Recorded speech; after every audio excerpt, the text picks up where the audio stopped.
Napoléon n'a jamais crié. Il a conquis en silence, et c'est ce silence qu'on lui a fait payer. Le monde célèbre les hommes qui bâtissent des empires, mais les punit pour l'ambition qui les y a conduits. Personne ne vous dira cette vérité interdite. Plus un homme s'élève, plus profondément il goûtera à la trahison. L'histoire de Napoléon n'est pas celle d'un conquérant, mais celle d'un homme dont la grandeur fut la sentence. Vous sentez cette pression sur votre poitrine quand vous vous réveillez? Ce poids invisible qui vous écrase chaque matin? Napoléon la connaissait aussi. La solitude du sommet n'est pas une métaphore romantique, c'est une condamnation. Les femmes qui l'entouraient, Marie-Louise, Joséphine, ont-elles vraiment vu l'homme derrière l'empereur? Ou n'ont-elles aimé que l'idée qu'elle s'en faisait? La vérité est plus amère que ce que notre société veut admettre. Un homme qui refuse de se diminuer sera toujours trop grand pour être véritablement aimé. L'histoire nous ment. Elle prétend que Napoléon a chuté à cause de sa démesure militaire. Mais la vérité est qu'il a été puni pour avoir osé être authentique dans un monde qui exige des masques. Comme vous peut-être, comme ces millions d'hommes qui étouffent leur douleur masculine derrière des sourires convenus. Être lucide, c'est être puni. Il l'a appris seul, comme toi. Ce n'est pas un hasard si l'exil fut sa fin. L'homme authentique est toujours exilé, d'abord dans son propre silence, puis dans l'indifférence des autres. Napoléon a compris, trop tard peut-être, que la grandeur n'attire pas l'amour. Elle attire l'admiration, parfois la dévotion, mais rarement la compréhension. Et n'est-ce pas là ce que nous cherchons tous au fond? Être compris plutôt qu'admiré. La société moderne a perpétué ce mensonge, que les hommes exceptionnels sont célébrés alors qu'en réalité, ils sont punis pour leur exceptionnalité. On leur demande d'être forts, mais pas intimidants, ambitieux, mais pas trop réussis, authentiques, mais seulement dans les paramètres acceptables. Napoléon a transgressé toutes ses limites. Il était trop grand, trop authentique, trop lui-même. Et le monde, surtout les femmes qui prétendaient l'aimer, ne le lui ont jamais pardonné. Sainte-Hélène, 1821. Un rocher perdu dans l'Atlantique Sud. L'homme qui fit trembler l'Europe meurt lentement, abandonné. Son corps rongé par le cancer, son esprit intact. C'est là, dans ce dénuement final, que la vérité de Napoléon émerge avec une clarté aveuglante. Revenons en arrière. 1796. Le jeune général Bonaparte épouse Joséphine de Beauharnais. Il a 26 ans, elle en a 32. Il l'aime avec la ferveur d'un homme qui n'a jamais appris à être aimé. Ses lettres débordent d'une passion presque adolescente. « Ne te lave pas, j'arrive », écrit-il du front italien. L'empereur qui conquéra l'Europe mendie l'amour comme un enfant. Pendant qu'il combat en Égypte, elle le trompe ouvertement à Paris. Napoléon l'apprend par les rires étouffés de ses officiers. La douleur est intolérable. Mais que fait-il? Il la garde comme impératrice. Il pardonne. L'homme que l'Europe, peint comme un tyran, se révèle incapable de punir celle qui l'a humilié. Il ne suffisait pas de gagner. Il fallait encore être seul pour mériter sa propre légende. Cette solitude s'aggrave après son divorce. Marie-Louise d'Autriche, sa seconde épouse, n'est qu'une alliance politique. Elle lui donne un fils, mais jamais son cœur. Quand vient la chute, elle l'abandonne sans hésiter, refusant même de le rejoindre en exil. L'empereur qui commandait à des millions d'hommes ne put jamais obtenir la fidélité d'une seule femme. Waterloo n'est pas la vraie défaite de Napoléon. Sa vraie défaite, c'est d'avoir cherché dans le pouvoir ce qu'il ne pouvait trouver, dans l'amour, la validation de sa valeur. Comme tant d'hommes après lui, il a confondu admiration et affection, respect et amour. À Sainte-Hélène, il dicte ses mémoires au fidèle Las Cases. « L'histoire me jugera », répète-t-il. Mais que cherche-t-il vraiment? La reconnaissance d'une grandeur que personne n'a su aimer. Il meurt seul, loin de son fils qu'il ne reverra jamais. Son dernier mot aurait été « France ». Mais n'était-ce pas plutôt le cri silencieux d'un homme qui cherchait désespérément à appartenir quelque part, à quelqu'un? La tragédie de Napoléon est celle de tout homme qui refuse de diminuer sa lumière pour rassurer les autres. Le monde prétend célébrer l'excellence masculine, mais punit ceux qui l'incarnent vraiment. Les femmes disent vouloir un homme fort, mais combien peuvent supporter la réalité de cette force? Non pas la caricature du mâle alpha, mais la véritable puissance, celle qui vient de l'authenticité absolue. Napoléon n'a jamais joué les rôles qu'on attendait de lui. Il a refusé d'être petit pour faire plaisir aux petits, et c'est précisément pourquoi il a été puni. non pas pour ses conquêtes, mais pour avoir osé être entièrement lui-même dans un monde qui exige des compromis. L'empereur a conquis des nations, mais n'a jamais su conquérir ce qui compte vraiment, être aimé pour ce qu'il était, non pour ce qu'il représentait. Nous pourrions facilement écarter son histoire comme appartenant à une autre époque, mais ce serait nous mentir. Le paradoxe de Napoléon est le même que celui auquel sont confrontés les hommes exceptionnels aujourd'hui. Plus ils sont authentiques, plus ils se retrouvent seuls. Pensez aux grands innovateurs de notre temps.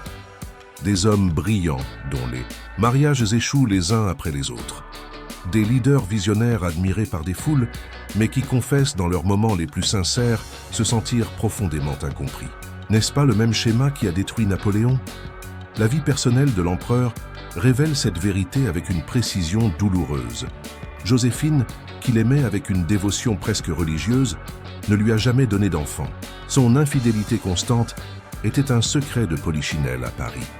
Et pourtant, quand la logique politique exigeait le divorce, Napoléon hésitait. « J'ai peur de cesser de l'aimer », a-t-il confié à ses proches. Le conquérant de l'Europe, craintif face à la perte d'une femme qui ne l'a jamais complètement aimé.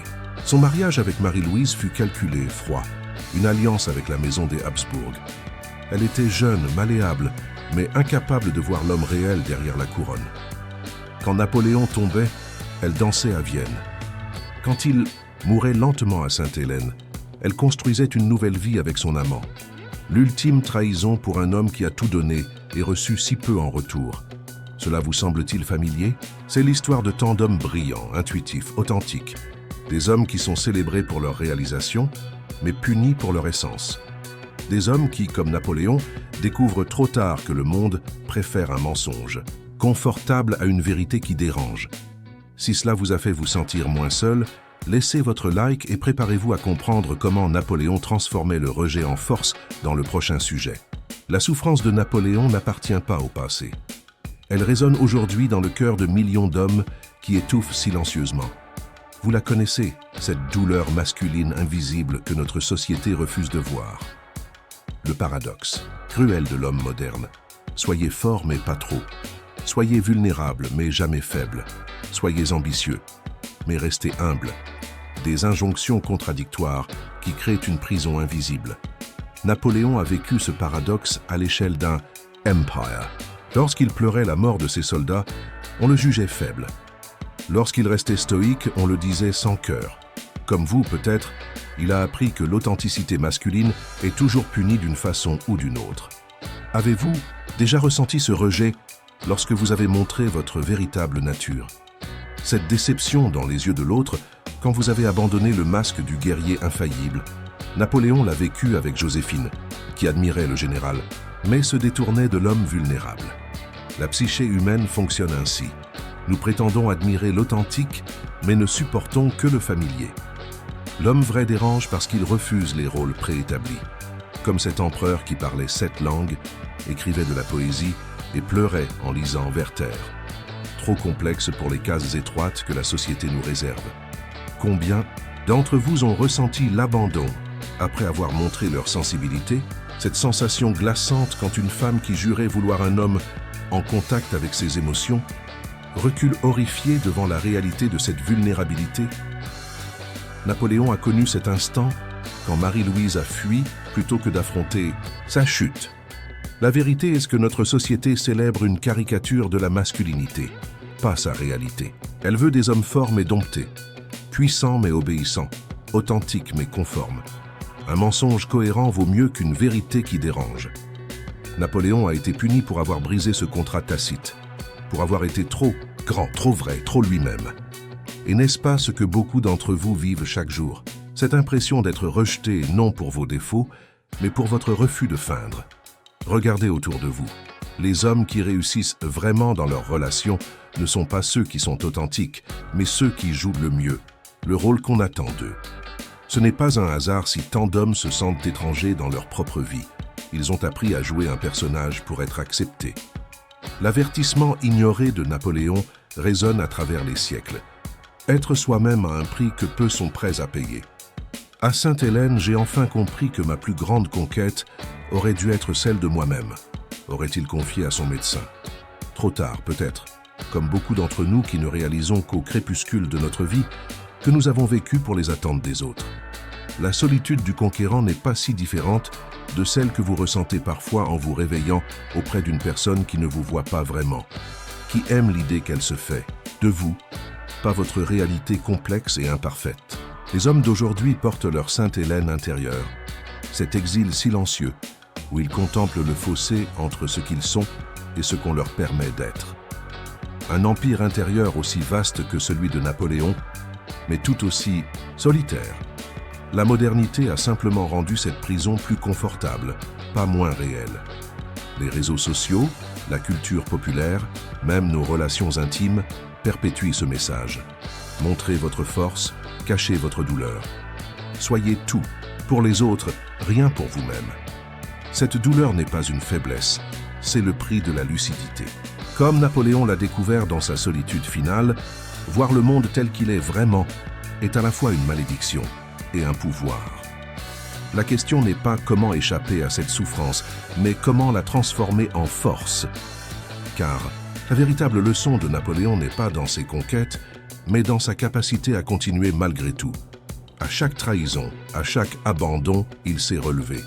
Non pas invulnérable, mais insoumis. C'est peut-être là que réside la véritable force masculine. Non pas dans l'absence de douleur, mais dans le refus de la laisser nous définir.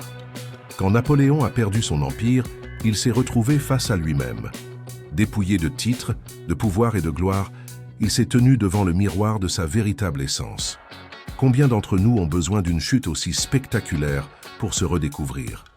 Pour comprendre que notre valeur ne dépend pas de ce que nous conquérons, mais de notre capacité à rester intègre face à l'adversité.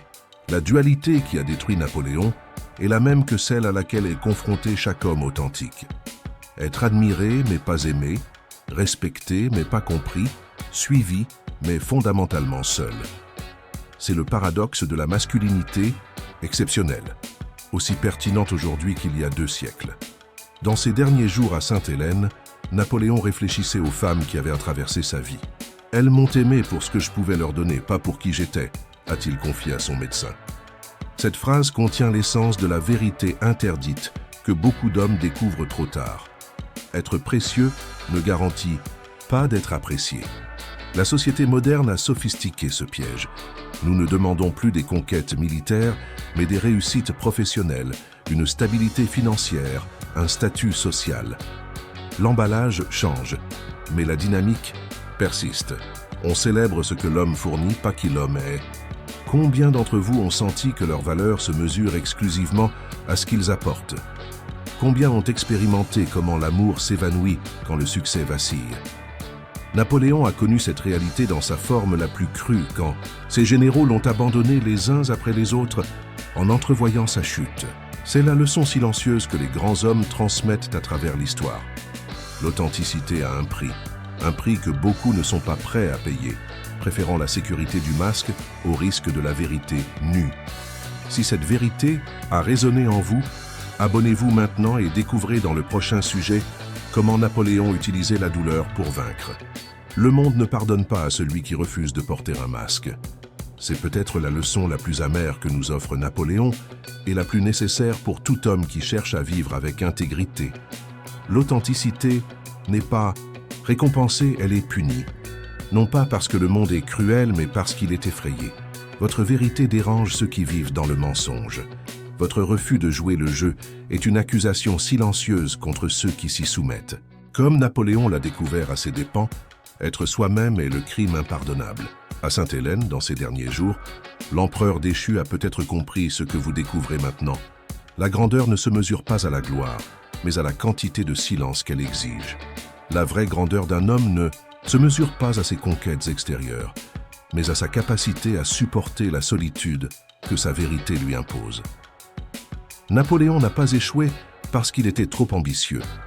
Il a échoué parce qu'il a cherché dans le monde une validation qu'il aurait dû trouver en lui-même. Comme tant d'hommes, il a construit un empire pour prouver sa valeur, au lieu d'accepter que cette valeur n'avait besoin d'aucune preuve. L'avertissement est là, brûlant comme les fièvres qui emportèrent l'empereur. Ne cherchez pas dans les yeux des autres ce que vous seul pouvez vous donner. L'admiration des foules, l'amour d'une femme, le respect de vos pères. Tout cela est éphémère si vous n'avez pas d'abord fait la paix avec votre propre vérité. Être vrai, c'est être seul. Mais c'est le seul combat qui vaille la peine. Cette solitude, celle que vous ressentez parfois au milieu d'une foule, au lit avec votre partenaire ou même parmi vos amis, n'est pas un échec. C'est le prix de la lucidité. Napoléon l'a payé sur son rocher désolé, vous le payez peut-être dans le confort trompeur de votre vie quotidienne. Mais c'est le même prix, la trahison que vous avez ressentie, cette déception cuisante. Quand vous avez baissé votre garde et montré votre vulnérabilité, n'était pas un accident, c'était une confirmation. Le monde ne veut pas d'hommes vrais, il veut des hommes utiles. Utiles au système, utiles aux autres, utiles à perpétuer l'illusion collective. Napoléon n'a jamais été aussi grand que dans sa chute, quand tout lui fut enlevé sauf sa vérité intérieure. C'est là, dépouillé de son pouvoir, de sa gloire et même de sa liberté, qu'il est devenu pleinement lui-même. Peut-être est-ce la véritable conquête, non pas celle des nations, mais celle de soi. La leçon la plus difficile de Napoléon est que la grandeur masculine authentique sera toujours mal comprise. Les femmes qui disent vouloir un homme, formes et sensibles reculant devant la réalité de cette force, de cette sensibilité. Elles veulent l'idée, pas l'homme. C'est pourquoi l'empereur, adoré par des millions, est mort seul. Mais dans cette amertume réside aussi une libération. Si vous ne serez jamais pleinement compris, vous n'avez plus à mendier cette compréhension. Si votre authenticité vous condamne à une certaine solitude, alors embrassez cette solitude comme partie intégrante de votre chemin. La psyché humaine fuit la vérité inconfortable. Les hommes qui acceptent cette vérité, que leur authenticité a un prix, sont les seuls vraiment libres. Ils ne cherchent plus l'approbation, ils cherchent leur propre voie. Comme Napoléon aurait pu le faire s'il avait compris plus tôt que son empire intérieur était le seul qui comptait vraiment. La douleur masculine n'est pas une faiblesse à cacher, mais un feu à transformer. Ce qui vous blesse peut devenir ce qui vous forge si vous cessez d'attendre que le monde valorise votre souffrance. Il ne le fera jamais. Mais vous, vous pouvez. Soyez Napoléon dans sa grandeur, pas dans ses erreurs. Bâtissez votre empire intérieur, non pour impressionner le monde, mais pour habiter pleinement votre vérité. La solitude qui en résultera ne sera plus une punition, mais le signe que vous marchez sur votre propre chemin. Napoléon, dans ses derniers moments, a compris qu'il avait conquis des continents, mais perdu la seule chose qui importait, sa propre authenticité. Il s'est donné si complètement à son image publique qu'il a oublié de protéger l'homme privé. Quand tout le pouvoir, toute la gloire, tous les titres lui ont été arrachés, il s'est retrouvé face à un miroir qui reflétait un étranger. Combien d'hommes, aujourd'hui, vivent cette même tragédie? Ils construisent des carrières brillantes, des familles apparemment parfaites, des vies extérieurement réussies, pour se réveiller un jour en se demandant qui ils sont vraiment sous toutes ces couches d'attente satisfaites. Le sacrifice silencieux de la masculinité moderne est précisément celui-ci. Négocier des parts de notre authenticité contre de l'acceptation. Un marché que Napoléon a conclu à l'échelle impériale et que chaque homme répète dans l'intimité de ses relations quotidiennes. La véritable trahison ne vient pas des autres. Elle vient de nous-mêmes quand nous acceptons d'être moins que ce que nous sommes pour plaire à ceux qui ne supportent pas notre lumière complète. Napoléon l'a compris trop tard, entouré de médecins anglais sur une île oubliée. Vous pouvez le comprendre maintenant, alors que vous avez encore le temps de réclamer votre empire intérieur. C'est peut-être la leçon la plus précieuse que nous pouvons tirer de la vie du grand Corse. Le seul véritable échec est de ne pas être fidèle à soi-même. Tout le reste, défaites militaires, exil, abandon, ne sont que des événements extérieurs qui ne définissent pas la valeur d'un homme. Napoléon Bonaparte, le conquérant de l'Europe, est mort seul parce qu'il n'a jamais conquis sa propre vérité. Ne commettez pas la même erreur. Ne construisez pas des empires de sable pour impressionner ceux qui ne vous verront jamais vraiment. Construisez plutôt une forteresse intérieure si puissante qu'aucun Waterloo ne pourra la renverser. Si vous avez déjà ressenti le poids d'être différent, commentez votre histoire ci-dessous et passons à la conclusion. Si la vérité de Napoléon a touché quelque chose en vous, laissez votre like pour que plus d'hommes découvrent cette force. Abonnez-vous pour continuer à explorer la puissance de l'esprit masculin et activez la cloche pour ne manquer aucune leçon qui pourrait changer votre vision du monde. Commentez ci-dessous. Quelle douleur avez-vous porté seul? Partagez cette vidéo avec un homme qui a besoin d'entendre ces mots. Votre histoire pourrait inspirer notre prochaine vidéo. Écrivez librement pour montrer que vous êtes resté jusqu'à la fin comme Napoléon sur son rocher. Vous n'êtes plus seul dans votre vérité.